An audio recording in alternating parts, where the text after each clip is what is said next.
بسم اللہ الرحمن الرحیم۔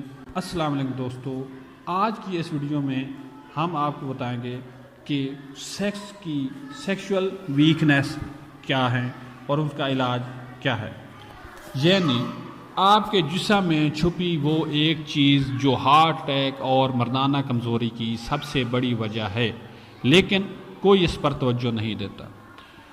تو جی ہاں دوستو، ویڈیو سٹارٹ کرنے سے پہلے آپ سے ریکویسٹ ہے ہمارے چینل کو سبسکرائب کریں، لائک کریں اور دوستوں کے ساتھ شیئر کریں تاکہ وہ اس معلوماتی ویڈیو سے زیادہ فائدہ اٹھا سکیں۔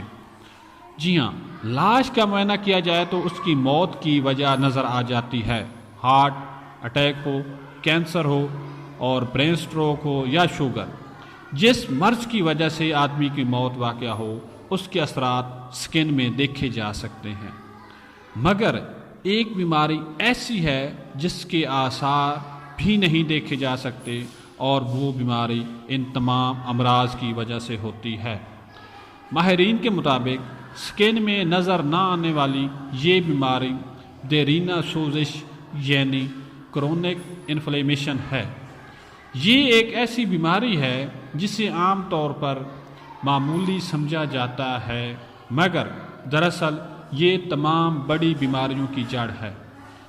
menshealth.com کی رپورٹ کے مطابق طبی ماہر جیمز ڈیلرڈ کا کہنا ہے کہ تمام بڑی بیماریوں ہارٹ اٹیک، کینسر اور شوگر وغیرہ میں ایک چیز مشترک ہوتی ہے اور وہ یہی دیرینہ سوزش کا عنصر ہے۔ سائیکالوجی اور فارماکالوجی کے پروفیسر سکائی چلٹن کا کہنا ہے کہ ثبوتوں سے ظاہر ہوتا ہے کہ جوڑوں کی سوزش، بعض مخصوص قسم کی الرجیز اور دمہ جیسی بیماریوں میں خطرناک حد تک تیزی سے اضافہ ہو رہا ہے۔ ان بیماریوں کے بڑھنے کی شرح میں اضافہ سے پتہ چلتا ہے کہ دائمی سوزش میں بھی اضافہ ہو رہا ہے۔ ماہرین کا کہنا ہے کہ جسم کا سرخ ہونا، حدت محسوس کرنا، انفیکشن سے سوجن ہونا وغیرہ دیرینہ سوزش کی علامات ہیں۔